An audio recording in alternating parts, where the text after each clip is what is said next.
안녕하십니까, 정희태입니다. 간병비는 오르고 간병인이 없어서 아우성인데 재외동포만 된다는 정부, 참 안타까운 일이 아닐 수가 없습니다. 네, 매일경제에서 전하고 있고요. 간병인 없어 아우성인데 재외동포만 된다는 정부. 네, 지금 이 돌봄 인력 수요 공급이 엇박자다. 네, 노동 강도가 높아서 내국인은 기피하고 있고, 까다로운 비자 제한 수급 발목, 하루 간병비가 15만원까지 오르고 있다는 것입니다. 그래서 이 간병인을 구하는데 애를 먹고 있고, 네, 한국인은 아예 구할 수가 없고, 지금 외국인들도 한 달에 못 견디고 나가는 경우가 많다라는 것입니다. 네, 웃돈을 주고라도 간병인을 구해야 하는 상황이다, 이런 얘기를 하고 있어요. 그래서 이 지금 이 간병인 상황이 이게 이제 심각한데, 결국에는 우리나라 같은 경우에는 지금 방문 취업, 재외동포 비자, 그러니까 주로 이제 한국계 중국인, 네, 조선족 동포들, 그분들이 이제 종사를 하고 있는데, 그마저도 지금 고령화되고 있다라는 거죠. 비용도 12만원에서 15만원으로 하루에 이렇게 오르고 있는 그러한 정황이다라는 것입니다. 그래서 이 부분에 대해서 이 간병인도 고령화되고 있기 때문에 동남아 간호대 출신 데려오자라는 주장이 나오고 있다, 이렇게 얘기를 하고 있는데요. 이게 사실상 뭐 여기 보면은 동남아에서 뭐 100만원대, 100만원대에 뭐 데려올 수 있다, 뭐 이런 주장들을 하고 있는데, 이 지금 간병인을 월 100만원 정도에 도입하자 이러면서 노동운 대한요양병원협회 홍보위원장은 동남아에서 간호대학 졸업한 사람들이 한국인 기준 월에 20만원에서 30만원 비용만 줘도 현재 급여 수준이 된다. 그래서 이 동남아 같은 경우에는 이 간호사들이 급여가 낮아요. 그래서 제가 가르치는 학생들도 간호사인데 다시 이제 한국으로 유학을 가요. 그래서 왜 그러냐라고 물어보면은 이 급여가 너무 적다라는 거죠. 급여가 뭐 15만원에서 20만원 정도, 그 정도 수준이다. 이거는 이제 좀 어렵다. 그래서 이제 한국에 뭐 뷰티 쪽에 유학을 가가지고 그쪽 분야로 나가는 경우들을 제가 많이 봤어요. 제가 간호학과 학생들을 많이 가르쳤었는데, 근데 이게 이제 문제가 간병인을 월 100만원으로 들어온다?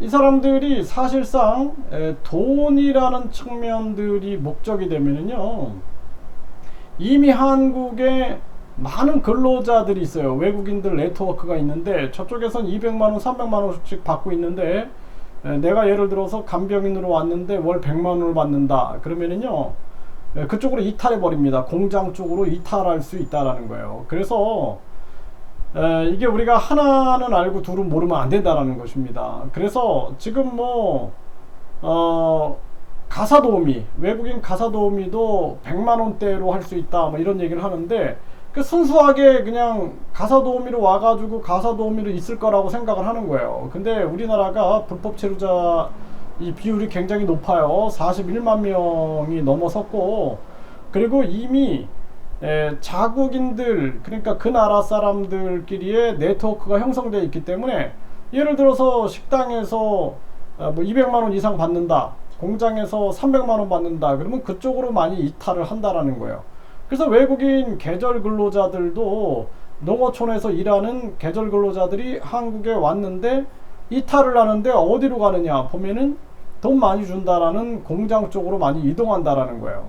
그래서 이런 시스템이 다 형성이 되어 있다라는 거예요. 그렇기 때문에 이 해법은 최저임금 제도가 폐지돼야 된다, 저는 그렇게 봅니다. 네, 그래서 한국인들도 최저임금 제도가 폐지돼 가지고 국민권익금 제도를 시행해서 나라의 불필요한 예산들을 최대한 줄이고, 그리고 나서는 우리가 국민권익금 위원회에서 매년 누구에게 얼마 어떻게 지원할 것인가를 논의해 가지고 최저임금을 대처할 수 있게끔 그렇게 해야 한다라는 거예요. 그래서 국민권익금 제도를 운영하고 최저임금 제도를 완전히 폐지시켜야 된다.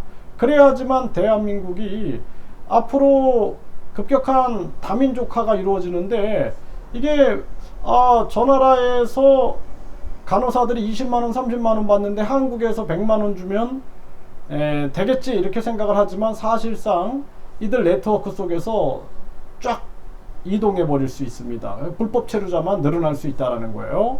그래서 그러한 부분들을 우리가 고려하지 않으면 안 된다는 거예요. 한국에 유학생들이 한국에 유학 갔다가 결국에는 주변 사람들이 꼬이는 거예요. 이렇게 그냥 뭐 공부하냐, 저쪽 가서 그냥 어차피 불법 체류하면서 돈 벌면은 그냥 뭐 한 달에 300만원 이상 번다 이렇게 해가지고 멀쩡한 학생들도 꼬임에 빠져가지고 이탈하는 경우도 되게 많습니다. 이런 문제점들이 상당히 많다라는 거예요. 이게 전면적인 개조가 있지 않으면 안 된다, 저는 그렇게 보고 있고요.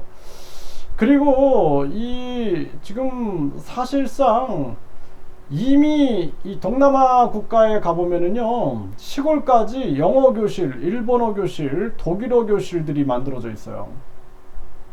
그래서 저는 깜짝 놀랐습니다. 제가 시골의 한 전문대학에 갔더니 이미 독일어 교실, 일본어 교실, 영어 교실이 만들어져 있고, 거기서 이미 독일, 뭐 캐나다, 호주, 뭐 뉴질랜드 이런데, 일본 이런 데서 이미 자기들이 필요한 인력들을 다 뽑아가고 있어요. 한국은 늦은 겁니다 지금.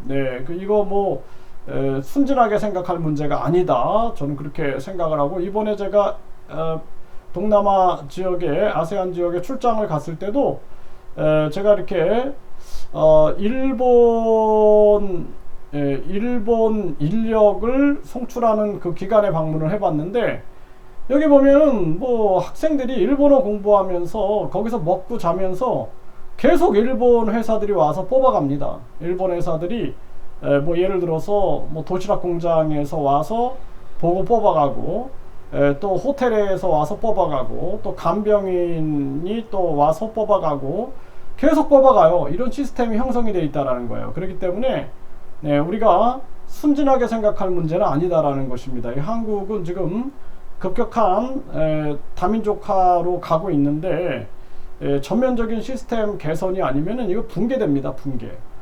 붕괴됨에도 불구하고 아직 우리나라 정신을 못 차리고 있어요. 정치인들이. 지금 심각한 문제입니다. 이게 지금 고령화 문제에서 지금 이 간병인 이 비용이 300만원이 넘어가고 있다. 개인 간병인을 두면 300만원이 훌쩍 넘어간다, 이런 얘기를 하고 있는데요.